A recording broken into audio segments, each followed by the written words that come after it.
So in this video, we're going to talk about writing pair procedures in Scheme. So as our quick review, a Scheme pair is just a car-coulter pair. Syntactically, it looks like this, where you have two values separated by a period enclosed in parentheses. There's three main procedures we'll use working with pairs. Cons creates a pair from two pieces. To get the first element of a pair, we use car, and to get the second, we use coulter. And those names have some historical meaning, but for now, just remember car is the first, coulter is the second. Also, there is a predicate pair ? That lets us check if something is in fact a pair or not. We can create a pair with cons. We can also use symbols.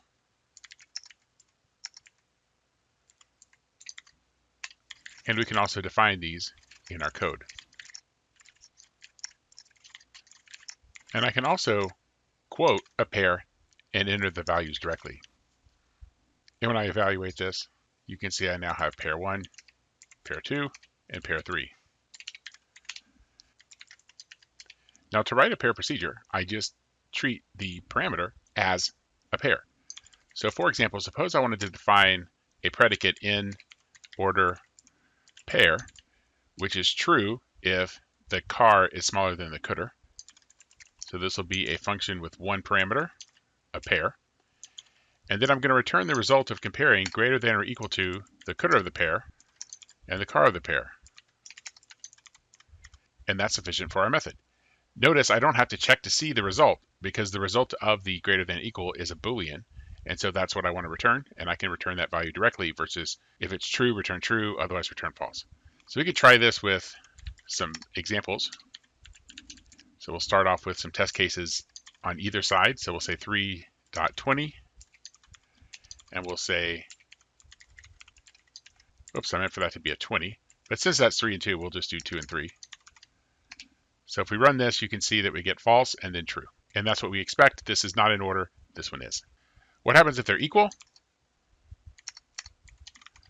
And what happens if we use pair 1? In both cases, this would be true. Now, if we didn't want to have equal to be true, we could take the equals off here, but I think that's sufficient for what we wanted to do. Another pair function we could write would be to raise to a power. And we'll just call it raise to power, which granted is a terrible name, but this is an example. So we'll take a pair as a parameter, and then we're going to use the exponent function to raise the car to the coulter power. And why don't we take our previous examples and we'll use each of those as our example for this one.